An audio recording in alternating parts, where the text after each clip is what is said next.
പക്ഷെ നമുക്ക് അതിൽ നിന്ന് പുറത്തൊരു എഫേർട്ട് ഇട്ടിട്ട് വീട്ടിൽ തന്നെ അത്യാവശ്യം പച്ചക്കറിയൊക്കെ നട്ട് വളർത്തി നമുക്ക് അങ്ങനെ ശീലിച്ച് നമുക്ക് ആ ഭക്ഷണം കഴിക്കാം. നല്ല ഭക്ഷണം കഴിക്കാൻ നമുക്കൊക്കെ ശ്രമിക്കാവുന്നേ ഉള്ളൂ. വീട്ടിൽ തന്നെ ഒരു നിങ്ങൾക്കൊക്കെ സമയമുണ്ട്. വെക്കേഷൻ ആകുമ്പോൾ നിങ്ങൾക്ക് ചെറിയ എന്തെങ്കിലും തൈകൾ നട്ട് വളർത്തി, പച്ചക്കറി തൈകൾ നട്ട് വളർത്തി ഉണ്ടാക്കി, വെണ്ടയ്ക്ക, അച്ചിങ്ങ, അതൊക്കെ ഇഷ്ടംപോലെ നിറയെ ഉണ്ടാവും. ചീര, അമ്മ അച്ഛനെ ഹെൽപ്പ് ചെയ്യാലോ. ഇതൊക്കെ ഉണ്ടാക്കി കൊടുത്തു അല്ലേ? അപ്പൊ നമുക്ക് ഡിഫറെന്റ് ആയിട്ട് നമ്മൾ തന്നെ മാതൃകയായിട്ട് കാണിച്ചു കൊടുത്താൽ ബാക്കിയുള്ള ഫ്രണ്ട്സും നമ്മളെ ഫോളോ ചെയ്യും. അപ്പൊ ഇങ്ങനെയൊക്കെ കാണിച്ചു കൊടുക്കുക. അപ്പൊ ഇന്നിപ്പോ ഇങ്ങനെ ഈ രീതിയിലുള്ള രാസവസ്തുക്കൾ അടങ്ങിയ ഭക്ഷണം കഴിച്ചു വന്നപ്പോ എന്താ പറ്റിയേ? എല്ലാവരും ആരോഗ്യം പോയി അല്ലേ? ആരോഗ്യം നഷ്ടപ്പെട്ടപ്പോൾ എന്താ പിന്നെ വരണേ? ഭാരതത്തിൽ നോക്കുമ്പോൾ ഒരു ഇത് പറയാണ് സ്റ്റാറ്റിസ്റ്റിക്സ്, 60% ആൾക്കാരും ആരോഗ്യമില്ലാത്ത ആൾക്കാരാണ്. വെസ്റ്റിലാണെങ്കിൽ 93%ഉം ക്രോണിക് ഡിസീസസ് ഉള്ളവരാണ്. എന്നുവെച്ചാൽ മാറണില്ല, എപ്പോഴും സ്ലോ കില്ലിങ് ഡിസീസസ് ഉള്ളവരായിട്ടാണ് പറയണത് വെസ്റ്റിലെ ആൾക്കാർ. അപ്പം ഇങ്ങനെ വരുമ്പോൾ എന്നിട്ട് എന്ത് അസുഖങ്ങളാണ് വരണേ? എന്തൊക്കെ അസുഖങ്ങളാണ് വരണേ ഇന്ന് കണ്ടുവരണേ? പെട്ടെന്ന് ഹാർട്ട് അറ്റാക്ക് കേട്ടിട്ടുണ്ടല്ലോ. പെട്ടെന്ന് ഹാർട്ട് സ്റ്റോപ്പ് ചെയ്തു മരിച്ചു അല്ലേ? അപ്പോൾ അങ്ങനെയൊക്കെ ഇന്നത്തെ ഫുഡ് ഹാബിറ്റ്സ് എന്ന് പറയുന്ന അസുഖങ്ങളാണ്. അപ്പോൾ അത് ഇപ്പോൾ ഭാരതത്തിലേക്ക് വരികയാണ്. ഇപ്പോൾ ഓൾറെഡി 60% ആയി. ഇനി 90-ലേക്ക് എത്താൻ, 100-ലെത്താൻ കുറച്ച് സമയമുള്ളൂ ഇനി.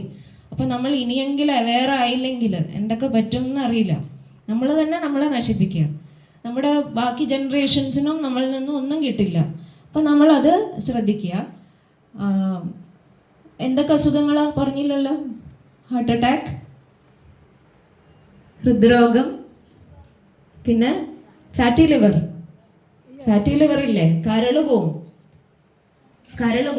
ഫാറ്റി ലിവർ, ക്യാൻസർ, പ്രമേഹം, ഡയബറ്റീസ് അല്ലേ? ഇതൊക്കെ ഇന്ന് കുട്ടികൾക്ക് വരെ ഡയബറ്റിക് ആയിട്ട് കണ്ടുവരണം. അപ്പോൾ ഇത് അതുപോലെ നമ്മൾ കഴിക്കണ പാനീയങ്ങൾ, ഡ്രിങ്ക്സ്, കൊക്കക്കോള ആരൊക്കെ കഴിക്കും? കഴിക്കും കൊക്കക്കോള. അപ്പം ഞാനിപ്പോൾ പറഞ്ഞുതരാം കൊക്കക്കോള പറ്റി. കൊക്കക്കോള, പിന്നെന്തൊക്കെയാ? ഫാൻഡ, അതൊക്കെ കുടിക്കും. 7 Up എല്ലാം കഴിക്കും, എല്ലാവരും കഴിക്കും. ഈ വള്ളിക്കാവിലില്ലേ, ഈ അമ്പാട്ടി അമ്മയുടെ ആശ്രമത്തിൽ അവിടെ സന്തോഷ് ചേട്ടൻ പറഞ്ഞൊരു ചേട്ടനുണ്ട്. ഇതുപോലെ അമ്മയുടെ സ്പീക്കറും ഇതൊക്കെ തൂക്കി ഇതിടണ അവിടെയൊക്കെ അറേഞ്ച് ചെയ്യണം. മൈക്കും സൗണ്ടിൻ്റെ ഒക്കെ ആളുണ്ട്. സൗണ്ട് ചേട്ടനുണ്ട്. ആ ചേട്ടൻ വലിയ സ്പീക്കറൊക്കെ ചങ്ങലയിൽ തൂക്കിയിടും. ബിഗ് ചങ്ങല, ചെയിൻസിൽ. അത് തുരുമ്പെടുത്ത് കഴിഞ്ഞാലില്ലേ, ആ ചേട്ടൻ എന്താ ചെയ്യണമെന്നറിയോ? ഈ കൊക്കക്കോള ഒഴിച്ചിട്ടാണ് അത് ക്ലീൻ ചെയ്യണത്, ആ തുരുമ്പ് പോവാൻ. അങ്ങനെയാണോ? അവിടെ ഓൾറെഡി യൂസ് ചെയ്യുന്നുണ്ട്. ബൈക്കിന്റെ ചെയിൻ അങ്ങനെ ക്ലീൻ ആക്കിയ. അപ്പൊ എന്താ ഇതെന്താ? ഇത് നമ്മൾ ക്ലീനിങ് സോപ്പാണത്. ഈ കൊക്കക്കോള ഉപയോഗിച്ചാണോ ഈ തുരുമ്പ് കളയണേ? അത്രയും മാരകമായ സാധനമാണ് അതിലുള്ളത്. എന്താ ഉള്ളത്? നമ്മളപ്പോൾ കുറച്ച് അവെയർ ആയിട്ട് ഇനി കടയിൽ പോകുമ്പോൾ ഇതിൻ്റെ പുറകിൽ ആ ലേബലുണ്ട്. അതെന്തൊക്കെയാണ് അതിൽ ഇൻക്ലൂഡഡ് ഇൻഗ്രീഡിയൻസ് വായിച്ചു നോക്കണം. നിങ്ങളിവിടെ ഈ സെഷൻ കേട്ടിട്ട് ഇനി എവിടെ പോയാലും ഇൻഗ്രീഡിയൻസ് ഒന്ന് വായിച്ച് നോക്കിയിട്ടേ നിങ്ങളത് ആ സാധനം വാങ്ങാവൂ. അപ്പോൾ കൊക്കക്കോളയിൽ എന്താ ഉള്ളത്? എമൽസിഫയർ എന്ന് പറഞ്ഞൊരു സാധനമുണ്ട്. എമൽസിഫയർ അത് എന്തിലൊക്കെയാണ്? ഈ ഷാംപൂ, ക്ലീനിങ് ഡിറ്റർജൻസ്, അതിലൊക്കെ യൂസ് ചെയ്യണതാണ് എമൽസിഫയർ. അപ്പോൾ എമൽസിഫയർ മിക്ക സാധനങ്ങളിലും ഉണ്ട് താനും. അതുപോലെ ഷുഗർ ലെവൽ, അതിൻ്റെ കണ്ടൻറ്റ് കൂടുതലാണ്. അപ്പോൾ എമൽസിഫയർ എന്താ അറിയാമോ ആർക്കെങ്കിലും? എമൽസിഫയർ എന്താ? ഇപ്പോൾ പാലും വെള്ളം കൂടെ നമ്മൾ ഒഴിച്ചാൽ രണ്ടും കൂടെ അലിഞ്ഞു ചേരും ഇല്ലേ? യെസ്, അലിഞ്ഞു ചേരും. പക്ഷെ എണ്ണയും വെള്ളം കൂടെ ചേർത്താലോ അലിയൂല അല്ലേ? മിക്സ് ആവുക ഇല്ല. പക്ഷേ ഈ എമൽസിഫയർ ഒരു മിക്സിങ് ഏജൻറ്റാണ്. അത് ഈ ഇതുപോലത്തെ സാധനങ്ങൾ അലിയിച്ച് മിക്സ് ചെയ്ത് നമ്മൾ ഇതിനെയാണ് നമ്മൾ കുടിക്കണേ. അപ്പം പിന്നെ നമ്മുടെ വയറ്റിൽ പോയത് എന്താവും? തുരുമ്പൊക്കെ വയറ്റിലെ തുരുമ്പല്ല, കുടൽ തന്നെ ഇല്ലാതെ ആയിപ്പോക്കോളും. ക്യാൻസർ പോലത്തെ ഇതുപോലെയുള്ള അസുഖങ്ങൾ വരും. പിന്നെ കോളയിൽ ഷുഗർ ലെവൽ കൂടുതലാണ്. പെട്ടെന്ന് ഈ പ്രായത്തിൽ ഇതൊക്കെ തന്നെ നമുക്ക് ഡയബറ്റിക് ആയി കിട്ടും, ഷുഗർ ആയി കിട്ടും. ഷുഗർ കൂടിയ എന്താണെന്ന് ഞാൻ ഇനി പിന്നെ പറഞ്ഞുതരാം. അപ്പോൾ അതുപോലെ തന്നെ എമൽസിഫയർ കണ്ടൻ്റൊക്കെ ഉള്ള വേറെ വസ്തുക്കളുണ്ട്. ലിക്വിഡ്സ് മാത്രമല്ല, ഇനിയും പറഞ്ഞ ഇവരെന്നെ ശരിയാക്കും. പക്ഷെ നിങ്ങൾ കുറച്ച് അവെയറായിട്ട്, ഇപ്പം നിങ്ങൾ എല്ലാ ദിവസവും കഴിക്കുന്ന സാധനങ്ങളായിരിക്കും, at least once in a week കഴിച്ചാൽ മതി. അതിൻ്റെ ഒന്ന് ഫ്രീക്വൻസി കുറയ്ക്കാൻ ശ്രമിക്കുക. ഇതിൻ്റെ എപ്പോഴും കടയിൽ പോകുമ്പോൾ ബാക്കിൽ എന്താണെന്ന് വായിച്ചിട്ടേ വാങ്ങാവൂ. പ്രോമിസ്. ഇനി ഞാൻ ശരിക്കും ഒരു ആക്ടിവിറ്റി ചെയ്യണമെന്ന് വിചാരിച്ചു, അപ്പോൾ സമയമില്ല. ഒരു സീലൊക്കെ വെച്ച് പ്രോമിസ്, ഞങ്ങളിനി വാങ്ങൂല്ല. ഞങ്ങളുടെ ഈ ശരീരം കൊണ്ട്, ഞാൻ പറഞ്ഞല്ലോ ഇത് ക്ഷേത്രമാണ്. ഈ ഇതുകൊണ്ട് എന്താ നമ്മൾ അറ്റൈൻ ചെയ്യേണ്ടത്? ഈ ക്ഷേത്രം പോലെയുള്ള ഉപകരണം, ഈ നമുക്ക് തന്നൊരു ഉപകരണമാണ് ഭഗവാൻ. ഇതുകൊണ്ട് നമ്മൾ ഏറ്റവും അൾട്ടിമേറ്റ് എത്തേണ്ട ഇടം, ലക്ഷ്യത്തിലേക്ക് എത്താനുള്ളൊരു ബ്യൂട്ടിഫുൾ ടൂളാണ് ഭഗവാൻ നമുക്ക് തന്നേക്കണം. അപ്പം ഇത് വെച്ചിട്ട് ഈ ശരീരത്തെ നമ്മൾ മര്യാദയ്ക്ക് നോക്കി പരിപോഷിപ്പിക്കാതെ ഈ വേണ്ടാത്ത രീതിയിൽ പോവാതിരിക്കാനാണ് ഇപ്പം ഇതൊക്കെ പറയണത്. ഇനി ശ്രദ്ധിക്കണം, നിങ്ങളൊരു അവയർനെസ് എടുത്തിട്ട് 1 വീക്കിൽ വൺസ് ഇൻ എ വീക്ക്, അതല്ലെങ്കിൽ പിന്നെ പതുക്കെ വൺസ് ഇൻ 2 വീക്സ്, പിന്നെ പതുക്കെ നീട്ടി വൺസ് ഇൻ 3 വീക്സ് ആക്കണം. അങ്ങനെ മാസത്തിൽ ഒരിക്കലൊക്കെ വാങ്ങാവോ. പിന്നെ ഇതുപോലെ ഷുഗർ കണ്ടന്റ് എമൽസിഫയറുകൾ ഏതാ നിങ്ങൾ എപ്പോഴും കഴിക്കുന്ന സാധനം? ബിസ്ക്കറ്റ്. ഏത് ബിസ്ക്കറ്റ്? ഏത് ബിസ്ക്കറ്റാ? ക്രീം ബിസ്ക്കറ്റിലൊക്കെ എന്നെ പുറത്താക്കും. ഒറിയോ കഴിക്കണവരൊക്കെ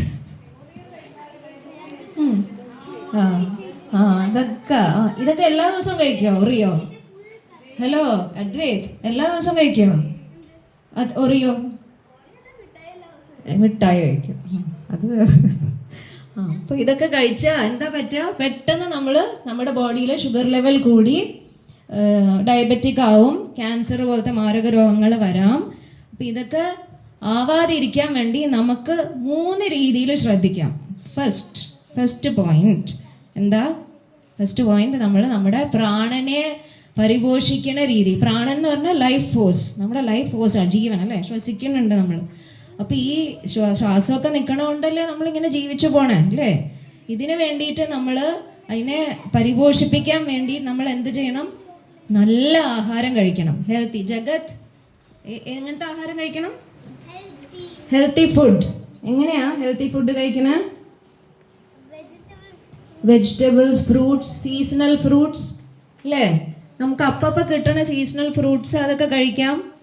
അതുപോലെ പക്ഷെ നമ്മളപ്പോൾ എന്താ മറ്റേ ബിസ്ക്കറ്റ്സ്, കോള അതൊക്കെ കുറച്ചിട്ട് ഇങ്ങനെയുള്ള നല്ല സാധനങ്ങൾ കഴിക്കുക. വീട്ടിലുള്ള ധാന്യങ്ങൾ, സീരിയൽസ്, അങ്ങനെയുള്ള നല്ല നല്ല ആഹാരങ്ങൾ കഴിക്കുക. ഇടയ്ക്കിടയ്ക്ക് ഹോട്ടലിൽ പോണ ശീലം ഉണ്ടല്ലോ, അതൊക്കെ കുറച്ചൊന്ന് കുറയ്ക്കുക. ഹോട്ടലിൽ പോകണം അത് ഈ പറഞ്ഞ പോലെ വൺസ് ഇൻ 2 വീക്ക് ആക്കുക, പിന്നെ വൺസ് ഇൻ എ മന്ത് ആക്കുക. കാരണം എന്താ? ഹോട്ടലിലെ ഭക്ഷണം നമുക്ക് അറിയില്ല, അതിലും എണ്ണയൊക്കെ പലതരം എണ്ണയായിരിക്കും, വറുത്ത എണ്ണ. ഇതൊന്നും നമുക്ക് ക്യാൻസറും കൊളസ്ട്രോൾ പല പല രോഗങ്ങൾ വരും. പണ്ടത്തെ പോലെ അല്ലല്ലോ.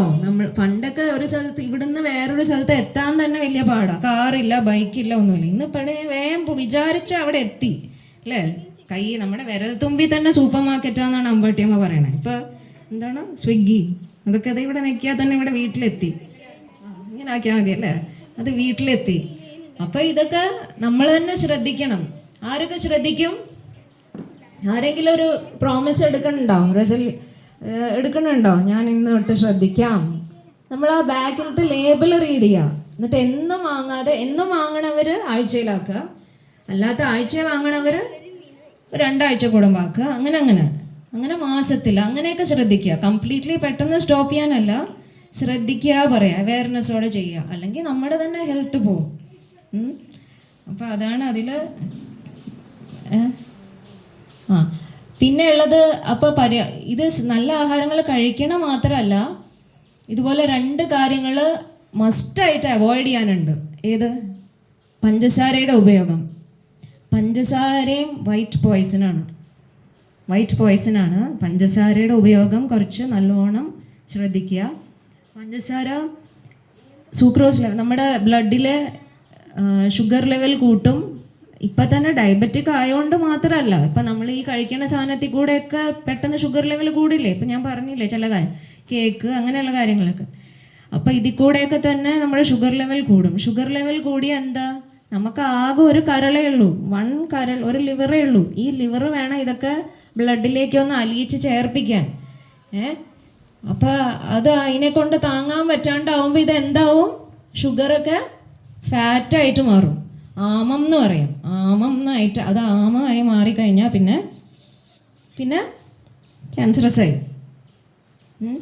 അപ്പോൾ നമ്മൾ അതൊക്കെ ശ്രദ്ധിക്കുക. ഇപ്പം ഇപ്പോഴേ കുഞ്ഞിലേ തൊട്ട് ഓറിയോ ബിസ്ക്കറ്റും ഇതുപോലെയുള്ള, ഓറിയോ മാത്രമല്ല വേറെ പലതരം ബിസ്ക്കറ്റ്, പക്ഷെ അതായത് അതിൽ ഫൈബർ ലെവൽ കുറവാണ് അങ്ങനെയുള്ള ബിസ്ക്കറ്റ്സിൽ. അപ്പോൾ നമ്മൾ എന്ത് ചെയ്യണം, ഫൈബർ ലെവൽ കൂടുതലുള്ള ബിസ്ക്കറ്റ്സ് ചൂസ് ചെയ്യുക. ഇപ്പോൾ ഡൈജസ്റ്റീവ് ബിസ്ക്കറ്റ്സ് ഉണ്ട്, വീറ്റ് ബിസ്ക്കറ്റ്സ് ഒക്കെ ഉണ്ട്, അതൊക്കെ യൂസ് ചെയ്യുക. പകരം സബ്സ്റ്റിറ്റ്യൂട്ട് ചെയ്യുക. അതുപോലെ പഞ്ചസാര എടുക്കുന്നതിന് പകരം ശർക്കര യൂസ് ചെയ്യുക, ഫിഗ് അങ്ങനെയുള്ള കാര്യങ്ങളിലേക്ക് സബ്സ്റ്റിറ്റ്യൂട്ട് ചെയ്യുക. മനസ്സിലായോ? ഫിഗൊക്കെ മനസ്സിലായില്ല, അത്തിപ്പഴം, ശർക്കര, ഗുറിൻ്റെ പൗഡർ ഉണ്ട്, ചായ അങ്ങനത്തെ ഇതിലൊക്കെ പാലിലൊക്കെ ശർക്കര പൊടി ഇട്ട് കഴിക്കാം, അതും. അപ്പം അങ്ങനെയൊക്കെ നമ്മൾ ശ്രദ്ധിക്കുക. അത് വീട്ടിലെ അമ്മമാർക്കും പറഞ്ഞു കൊടുക്കുക. ഇപ്പം എന്താ പതഞ്ജലിയുടെ ഒക്കെ കിട്ടുന്നുണ്ടെന്ന് തോന്നുന്നു ഇങ്ങനെ ഗുർ പൗഡർ. ടീച്ചർ ചെയ്യുന്നുണ്ട് കേട്ടോ, ടീച്ചർ ചെയ്യാണ്ടല്ല പറയണേ, ഞാനിപ്പോൾ പ്രാക്ടീസ് ചെയ്തിട്ടേ ഇത് ഇവിടെ പറയാൻ പറ്റുള്ളൂ നിങ്ങളോട്. അപ്പോൾ ശ്രദ്ധിക്കണം, നിങ്ങളും ശ്രദ്ധിക്കുക. അല്ലെങ്കിൽ ഒരു ബൈ 20 years എല്ലാവരും ചിലപ്പോൾ ഡയബറ്റിക് ആവും, കൊളസ്ട്രോൾ ഉണ്ടാവും, ഫാറ്റ് കൂടി, അങ്ങനെ ലിവർ ഡിസീസസ്. കുഞ്ഞു കുട്ടികൾക്ക് വരെ അമ്പാട്ടിയമ്മ പറയാൻ കണ്ടുവരിക, അവരുടെ വയറ് കണ്ടാൽ അറിയാം, വയറിങ്ങനെ ചാടി. ഫാറ്റി ലിവർ അയൻ്റെയാണ്. അപ്പോൾ ഈ ഷുഗർ കൂടിയ ഫാറ്റി ലിവർ പെട്ടെന്ന് വരും. അപ്പോൾ ഇങ്ങനെയുള്ള അസുഖങ്ങളൊക്കെ പെട്ടെന്ന് വരും. അപ്പോൾ അത് ശ്രദ്ധിക്കുക. പിന്നെ ഒരു അവോയ്ഡ് ചെയ്യേണ്ട ഫുഡ് എന്താ, ഇതൊരു ഫസ്റ്റ് വൺ ഷുഗർ. പിന്നെ എന്താ അവോയ്ഡ് ചെയ്യേണ്ടത് പറയാൻ പറ്റുമോ ആർക്കെങ്കിലും?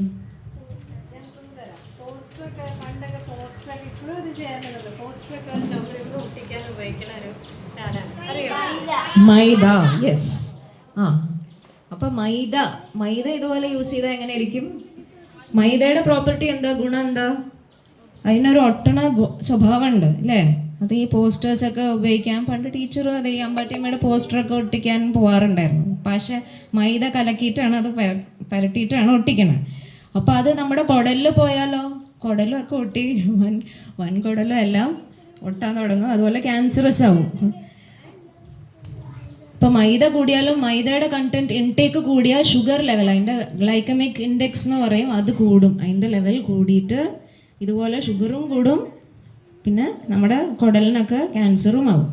മൈദയുടെ ഉപയോഗം കുറയ്ക്കുക. ഇപ്പോൾ കേക്ക്, എന്തിലൊക്കെയാണ് മൈദ മേടിക്കണ, കേക്ക്സിലൊക്കെ ഉണ്ട്. അതും എന്നും കഴിക്കണവർ ശ്രദ്ധിക്കുക. ഇതുപോലെ ടൈം ഫ്രീക്വൻസി കുറയ്ക്കുക. കേക്ക്, ചോക്ലേറ്റ്, അങ്ങനെ പല കാര്യം. പൊറോട്ടയൊക്കെ വളരെ കെയർഫുള്ളായിട്ട് കഴിക്കാതിരിക്കുക, പ്രത്യേകിച്ച് രാത്രി ദഹനശക്തിയൊക്കെ കുറഞ്ഞിരിക്കുന്ന സമയം. ഇതൊക്കെ ശ്രദ്ധിക്കുക. പിന്നെ ഇത് രണ്ടും, ഈ മൈദ, ഷുഗർ, ഇത് ശ്രദ്ധിക്കുക. ഇതാണ് നമ്മുടെ നല്ല ഹെൽത്തി ഇതിന് വേണ്ടിയിട്ട് ചെയ്യേണ്ട കാര്യം. സെക്കൻഡ് തിങ് എന്താ ശ്രദ്ധിക്കേണ്ടത്? നല്ലൊരു ശരീരം ഹെൽത്തി ആക്കി വെക്കാൻ നമ്മൾ എന്താ ശ്രദ്ധിക്കുക? നമുക്കൊക്കെ ഇപ്പം നിങ്ങൾക്ക് അവധിയല്ലേ സ്കൂളിൽ? എന്തിൻ്റെ അവധിയാ? കുറേ നാൾ പഠിച്ചു അല്ലേ? കണ്ടിന്യൂസ് ആയിട്ട് സ്കൂളിൽ പോയി പഠിച്ചു അല്ലേ? സ്കൂളിൽ കുറേ ദിവസം പോയി, കണ്ടിന്യൂസ് ആയിട്ട് പോയി, 1, 2, 3 ഒരു ഇയർ കഴിഞ്ഞു, എക്സാംസ് ഒക്കെ കഴിഞ്ഞു, അപ്പോൾ അവധി തന്നു അല്ലേ, ഹോളിഡേയ്സ്. അതുപോലെ പിന്നെ എന്തിനൊക്കെ അവധി? ഈവൻ വീക്ക്ലിയും ഹോളിഡേ ഉണ്ട് അല്ലേ? 5 ദിവസം സ്കൂളിൽ പോയാൽ 2 ദിവസം അവധി. അപ്പോൾ എന്തിനാ ഇടയ്ക്കിടയ്ക്ക് അവധി എടുക്കണേ, ബ്രേക്ക് എടുക്കണം? എന്തിനാ? പഠിച്ച് ക്ഷീണിച്ചു അല്ലേ, കുറച്ച് എക്സോസ്റ്റഡായി, റിലാക്സ് ചെയ്യാൻ വേണ്ടിയിട്ട് അവധി എടുക്കണു. അതുപോലെ നമ്മൾ ഫുൾ ടൈം ജനിച്ചപ്പോൾ തൊട്ട് കഴിച്ചുകൊണ്ടിരിക്കുക അല്ലേ? ആണോ? എല്ലാവരും കഴിക്കണില്ലേ ജനിച്ചപ്പോൾ തൊട്ട്? ആരെങ്കിലും കഴിക്കാണ്ടുണ്ടോ? ഇല്ല, എല്ലാവരും കഴിക്കുന്നുണ്ട്. ആരെങ്കിലും ഒരു അവധി എടുക്കണുണ്ടോ കഴിക്കണേൽ? ഇല്ല, നോ അവധി. പക്ഷേ പണ്ടുള്ളവർ അവധി എടുക്കുമായിരുന്നു. അവരെന്തൊക്കെ എടുക്കും? അവരിടയ്ക്ക് ബ്രേക്ക് എടുക്കും, ഉപവസിക്കും. അതൊരു നല്ല ഹാബിറ്റാണ്. ഉപവാസം അങ്ങനെയുള്ള കാര്യങ്ങൾ ചെയ്യുമ്പോൾ നമ്മുടെ ബോഡി സിസ്റ്റം ഫുൾ ക്ലീനപ്പ് ആവും. അതുപോലെ വേണ്ടാത്ത ഇമോഷൻസ്, അമ്പാട്ടിയമ്മ പറയും, വേണ്ടാത്ത ഇമോഷൻസ്, ഈ രാഗദ്വേഷ അങ്ങനത്തെ സകല ഇമോഷൻസും കുറച്ച് ഉപവാസം, വയറൊക്കെ പണ്ട് ഇളക്കി കളയായിരുന്നു, എന്തൊക്കെ എടുത്ത് അതൊക്കെ നല്ലതായിരുന്നു പണ്ടുള്ളവരുടെ. പക്ഷെ ഇന്നിപ്പോൾ അതല്ല, ഓവർ ഈറ്റിംഗ് മാത്രമേ ഉള്ളൂ. പിന്നെ അവധിയെ കൊടുക്കണില്ല. നിങ്ങളിപ്പോൾ അവധി എടുക്കണില്ലേ? പക്ഷെ ഈ ശരീരത്തിന് അവധി കൊടുക്കണുണ്ടോ? ഇല്ല. അപ്പം അതും ഒന്ന് ശ്രമിക്കുക. അതിന് വേണ്ടിയിട്ട് സഹായിക്കാൻ നമ്മുടെ ശാസ്ത്രങ്ങൾ എന്തൊക്കെയാ പറയണേ? കുറച്ച് നമുക്ക് നമ്മളെ ഹെൽപ്പ് ചെയ്യാൻ ചില ദിവസങ്ങൾ, വിശേഷ ദിവസങ്ങൾ വെച്ചിട്ടുണ്ട്. ഏകാദശി വ്രതം, അതുപോലെ ശിവരാത്രി വ്രതം, ഉപവാസം കംപ്ലീറ്റ് ചെയ്ത്. പക്ഷെ നിങ്ങൾക്ക് പറ്റണ പോലെയൊക്കെ ചെയ്യാം. പയോവ്രതം എടുക്കാം, ഫ്രൂട്ട്സ് ആൻഡ് നട്ട്സ് ജ്യൂസൊക്കെ കുടിച്ചുള്ള വ്രതം എടുക്കാം. അപ്പോൾ അത് ഈസിയാണ്. ജലം കുടിക്കാം. ഇങ്ങനെ നിർജ്ജല വ്രതം വരെയൊക്കെ എടുക്കുന്ന ആൾക്കാരുണ്ട്. ഒരു ഫുഡും കഴിക്കാണ്ട് ഉപവാസമൊക്കെ കഴിച്ചാൽ അത്രയൊന്നും വേണ്ട. സ്ലോലി സ്റ്റാർട്ട് ചെയ്യുക. അല്ലെങ്കിൽ ശനിയാഴ്ച വ്രതമോ തിങ്കളാഴ്ച വ്രതമോ പ്രദോഷ വ്രതം, അങ്ങനെയൊക്കെ പല വ്രതങ്ങളുണ്ട്. ഈ ദിവസം നോക്കി നമ്മൾ ഉപവസിക്കും അല്ലേ, ഫാസ്റ്റിംഗ് ചെയ്യും. ഏകാദശി വ്രതം എടുക്കണവരുണ്ടോ? ആരെങ്കിലും ഉണ്ടോ? ആരുമില്ല. ആഞ്ജനേയ എടുക്കണില്ല. ഹംസിക്കുട്ടി ഹംസിനെ എടുക്കുന്നുണ്ട് ഏകാദശി വ്രതം. ടീച്ചറും എടുക്കുന്നുണ്ട് കേട്ടോ. നമ്മൾ കുറേ നമ്മളെല്ലാവരും എടുക്കുന്ന ആൾക്കാരുണ്ട്. പക്ഷെ കുട്ടികളും എടുക്കാൻ ശീലിച്ചാൽ നല്ലതാണ് ഏകാദശി വ്രതമൊക്കെ. നമ്മളേ ഉള്ളൂ എടുക്കാണ്ട്. ഇപ്പം പറഞ്ഞ പോലെ മുസ്ലിംസൊക്കെ അവർ നേരത്തെ തന്നെ റംസാനൊക്കെ ഫുൾ ഫാസ്റ്റിങ്ങാണ്. അവർ കുഞ്ഞു കുട്ടി 3 വയസ്സായ കുട്ടിക്കും കൂടെ അവർ ഭക്ഷണം കൊടുക്കില്ല. റംസാൻ വന്നാൽ രാവിലെ തൊട്ട് 6 മണി 6:30 പാങ്ക് കേൾക്കാണ്ട് അവർ ഭക്ഷണം കഴിക്കില്ല. നമ്മളേ ഉള്ളൂ ഇങ്ങനെ വലിച്ചു വാരി തിന്നുകൊണ്ട്. അപ്പം നമുക്കും ഇതൊക്കെ ശീലിക്കാവുന്നേ ഉള്ളൂ. കാരണം നമ്മുടെ നാക്കിനെ ജയിച്ചാൽ എല്ലാം ജയിച്ചു എന്ന് പറയണില്ലേ? എന്ന് വെച്ചാൽ നമുക്ക് നമ്മളെ കൺട്രോൾ ചെയ്യാനുള്ള ശക്തി കിട്ടും. നമ്മുടെ മൈൻഡിനെ തന്നെ കൺട്രോൾ ചെയ്യാനുള്ളൊരു ശക്തി നമുക്ക് കിട്ടും നാക്കിനെ കൺട്രോൾ ചെയ്ത് കഴിഞ്ഞാൽ. അപ്പം ഇതൊരു സെക്കൻഡ് തിങ് ചെയ്യേണ്ടത്, ഉപവസിക്കുക. പിന്നെ ഉള്ളത് ഏതാ? ഒരു കാര്യം കൂടെ ഉണ്ട്. നമ്മുടെ പണ്ടുള്ളവർ എങ്ങനെയാ ഭക്ഷണം കഴിക്കുമ്പോൾ അതൊരു പൂജാ മനോഭാവത്തോടെയാണ് ചെയ്യാറ്. ഇങ്ങനെ അതൊരു പൂജയായിട്ടാണ് ചെയ്യുക. അതായത് നേരത്തെ പറഞ്ഞല്ലോ, ഇത് ക്ഷേത്രമാണ്, ഈ ശരീരം ക്ഷേത്രമാണ്. അപ്പം അതിലൊരു ശ്ലോകമുണ്ട്, 15th chapter 14th ശ്ലോക. അഹം വൈശ്വാനരോ ഭൂത്വ പ്രാണിനാം ദേഹമാശ്രിത എന്നുള്ള ശ്ലോകം. അപ്പോൾ ഭഗവാൻ പറയണു, നമ്മുടെ ഉള്ളിലെ ഈ ഡൈജസ്റ്റീവ് ഫയർ അത് വൈശ്വാനരനാണ്. ആ വൈശ്വാനരനെ അതാണ് ആ ബാക്കിയുള്ള 4 ഫയേഴ്സിനെ ദഹിപ്പിക്കണം. അപ്പം അതുകൊണ്ട് നമ്മൾ ഈ ക്ഷേത്രം ഒരു ടെമ്പിളായിട്ട് കണ്ടുകൊണ്ട് നമ്മൾ കഴിക്കണം. അതുപോലെ വേറൊരു മന്ത്രവും കൂടി ഉണ്ട്, ബ്രഹ്മാർപ്പണ മന്ത്രം. നമ്മളെല്ലാം സ്കൂളിൽ ചെയ്യുന്നുണ്ടാവും ഇപ്പം കുറച്ച്. എന്നാലും വീട്ടിൽ വന്നാലും ഇത് പരിശീലിക്കുക. ബ്രഹ്മാർപ്പണ മന്ത്രം, അതിൻ്റെ അർത്ഥം എന്താ അർത്ഥം? അദ്വൈത് ബ്രഹ്മാർപ്പണ മന്ത്രം അർത്ഥം എന്താ? നമ്മൾ നമ്മുടെ ശരീരം ക്ഷേത്രമാണെങ്കിൽ ഈ ആഹാരം വായിലേക്ക് ഇടണ ആ കൈ അതൊരു ടൂളാണ്, അതൊരു ഉപകരണമാണെങ്കിൽ അത് ബ്രഹ്മമാണ്. ആ ടൂൾ എന്ന് പറയുന്നത് ബ്രഹ്മമാണ്. അകത്തേക്ക് ഹോമകുണ്ടം കണ്ടിട്ടില്ലേ? ഹോമമായിട്ടാണ് ചെയ്യണത്. ഹോമകുണ്ടം കണ്ടിട്ടില്ലേ? പൂജ ചെയ്യണ ഹോമം, ഗണപതി ഹോമം.